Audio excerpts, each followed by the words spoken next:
Hello biologist. Biologist मैं इसलिए बोल रही हूँ क्योंकि अब आपने डिसाइड कर लिया होगा कि आप लोगों को क्लास 11th के अंदर बायोलॉजी लेनी है या फिर नहीं लेनी है। अगर आप लोगों ने डिसाइड कर ही लिया है कि आप लोगों को बायोलॉजी लेनी है तो all of you are biologist. तो यार देखो, क्लास 11th की अगर मैं बात करूं तो ये एंटायरली डिफरेंट है फ्रॉम क्लास 10th। अभी तक आप लोगों ने क्लास 10th को बहुत ज्यादा मजे में पढ़ा होगा, दिन के 2 या 3 घंटे पढ़ा होगा, बट मैं बता रही हूँ जो ये सफर है जो आप लोग फेस करने वाले हो आने वाले टाइम में क्लास 11th का, ये एंटायरली डिफरेंट रहने वाला है। क्योंकि बेटा आपने क्लास 10th में मात्र और मात्र बायो के अंदर 6 चैप्टर देखे होंगे, वो भी इजी पीजी से, ठीक है। लेकिन अब आप क्लास 11th के अंदर आप लोगों को पास वाइड सिलेबस मिलने वाला है। और एक बात ध्यान रख लो कि क्लास 12th बहुत इजी है as compare to class 11th। Class 11th जो है आपका एकदम बेसिक है, आपको अपने बेसिक से ही एकदम से स्टार्ट करना है। और देखो, मैं ये मानती हूँ अगर आप लोगों ने बायोलॉजी ली है क्लास 11th के अंदर तो आप सबका ड्रीम एक डॉक्टर बनने का ही ड्रीम होता है। पहला जो आपकी फर्स्ट प्रायोरिटी होती है वो नीट देने के लिए होती है। तो बेसिक बेटा अब आप लोगों का चालू होने वाला है। मैं ये नहीं बोलूंगी कि आप लोगों को क्लास 10th की तरह ही क्लास 11th में फॉलो करना है। अब आप बेटा थोड़ी सी बड़ी क्लास में आ चुके हो और अब आपको बहुत ज्यादा मेहनत की जरूरत पड़ने वाली क्लास 11th के अंदर, क्योंकि ये इतना इजी नहीं होने वाला है। अगर देखो, जाहिर सी बात है, अगर आप लोगों ने ड्रीम बड़ा देखा है ना तो उसके लिए मेहनत भी ज्यादा बड़ी करनी पड़ेगी। अपने सारे के सारे जितना भी बेसिक है वो सारे स्ट्रॉन्ग करना पड़ेगा। देखो, वो छोटा सा बच्चा होता है ना, अगर उसका A for apple B for ball, उसके बेसिक चीजें क्लियर नहीं होती, उसको आगे तक दिक्कत रहती है।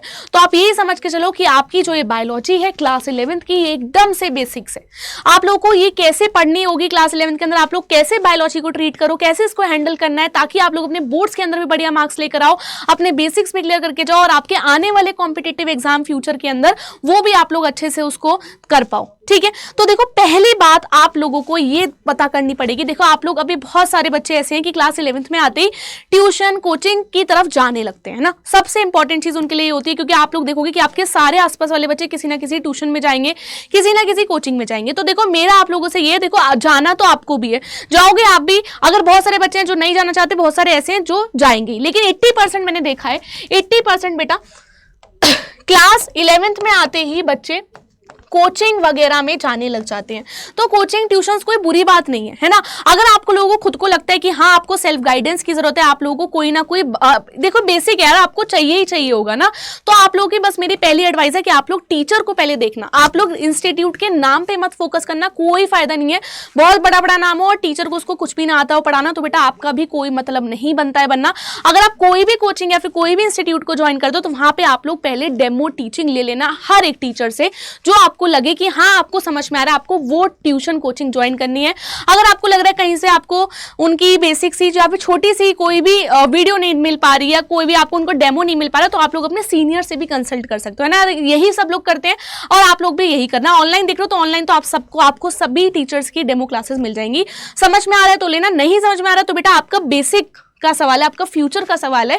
तो यार आप लोगों को भेड़ चाल में नहीं चलना है कि मेरे दोस्त ने वहां से ली, मेरे उसने वहां से करी। देखो, सबका समझने का तरीका अलग अलग होता है, आप सब लोगों को भी अलग अलग तरीकों से समझ में आने वाला है। सेकेंड बात, आप लोगों ने देखो क्लास 10th तक इतने अच्छे नोट्स नहीं बनाए होंगे, है ना, या फिर अभी देखो आपका नोट्स बनाने का तरीका भी बिल्कुल डिफरेंट होना चाहिए, क्योंकि जब भी आप किसी भी टीचर की क्लास अटेंड करोगे क्लास 11th के अंदर तो आप लोगों को देखो हर चीज लिखनी पड़ेगी। आप लोगों को मैं बता दूं कि आपके अब बायो के अंदर बेटा टोटल आप लोग 22 चैप्टर्स को पढ़ने वाले हो, ठीक है। और ये चैप्टर्स के अंदर इतना सारा कंटेंट होगा, बहुत सारा कंटेंट। इसमें से बहुत सारी चीजें ऐसी होंगी जो टीचर्स कभी भी बोर्ड्स पे नहीं लिखवाएंगे, वो सिर्फ आपको ओरली बताएंगे। तो जब भी आप नोट्स बना रहे हो बेटा, आपको सिंपल सा एक पेन लेना है और थोड़ा सा तेज लिखने की कोशिश करना है। और जैसे आप लोगों को पता है आपका कॉपी का पेज होता है, जितनी भी मेन इंपॉर्टेंट चीजें हैं जो आपको लगता है कि टीचर ने सिर्फ ओरली बता दी आपको, तो आप लोग उसको बेटा यहाँ पर मेंशन करो। और जो भी आपका टीचर बता रहा है, बोर्ड पे लिख रहा है, वो आप लोग बेटा उसको रफली यहाँ पे मेंशन करते चले जाओ। कोई जरूरत नहीं है अभी तक बच्चों जैसे नोट्स बनाने की कि आप लोग बहुत सारे कलरफुल पेन का इस्तेमाल करो ना। सिर्फ एक ब्लैक लो, एक ब्लू लो, एक सिंपल से नोट्स बनाते हुए चलना है बेटा, क्योंकि यही नोट्स आपके एंड तक काम आएंगे। और जब भी कोई चैप्टर खत्म होता है, मानो आपका कोई बेटा चैप्टर खत्म हो जाता है, फर्स्ट चैप्टर आपको खत्म हो गया, तो उसके बाद बेटा आप लोग 2 से 3 पेजेस को खाली छोड़ दो, एम्प्टी छोड़ दो, क्योंकि आप इन फ्यूचर उस चैप्टर में दोबारा पढ़ो। अगर आपको कोई नई चीज लगती है तो आप लोग उसमें ऐड ऑन कर सकते हो। तो आपको नोट मेकिंग बहुत इंपॉर्टेंट है। सेकेंड, जो आपके मन में डाउट आता है क्लास 11th के अंदर कि आप लोग बुक्स कौन सी लेनी है, कितनी बुक्स लेनी है, कौन कौन सी बुक से हमें पढ़ना है, क्योंकि अभी इस समय आपको बहुत सारे लोग मिलेंगे बहुत सारी एडवाइजेस के साथ। आप लोगों को एनसीईआरटी लेनी है, अलग अलग कोचिंग से आप लोगों को मॉड्यूल्स भी मिलेंगे और बहुत सारी फ्रेशर्स बुक भी मिल जाएंगी। देखो बेटा, क्लास 11th है, आप लोगों को अपनी पहली प्रायोरिटी एनसीईआरटी को ही देनी है। जब आपकी एनसीईआरटी फुल ऑन हो जाती है, आप लोग जब इसको पढ़ लेते हो अच्छे से डीपली, जब उसको थॉरली रिवाइज कर लेते हो, अगर आपको लगता है नहीं मुझे तो थोड़ा सा डिटेल में जाना चाहिए, तो आप लोग कोई रेफरेंस बुक या फिर मॉड्यूल पे जा सकते हो। पहले आपको अपने घर में स्टार्टिंग में इतनी बुक भरने की कोई भी जरूरत नहीं है, देख के ही बेटा आप लोग डर जाओगे। सिंपली बस आपको एनसीईआरटी ही फॉलो करनी है अपनी क्लास 11th के अंदर।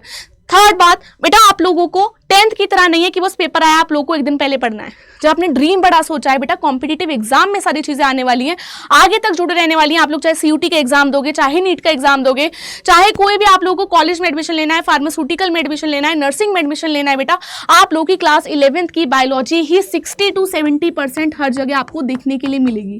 तो यार क्यों ना अभी से ही पढ़ लो, क्यों ना अभी से ही पढ़ लो, आगे जाके भी तो पढ़ना ही है बेटा, कंपटीशन है आगे जाके। हर जगह आपको बोर्ड का एग्जाम देखने के लिए नहीं मिलेगा। अभी से आप लोग देखोगे कितने सारे बच्चों ने स्टार्ट भी कर दिया होगा पढ़ना, क्योंकि पढ़ने के लिए बेटा बहुत कुछ है, कंपटीशन बहुत ज्यादा है।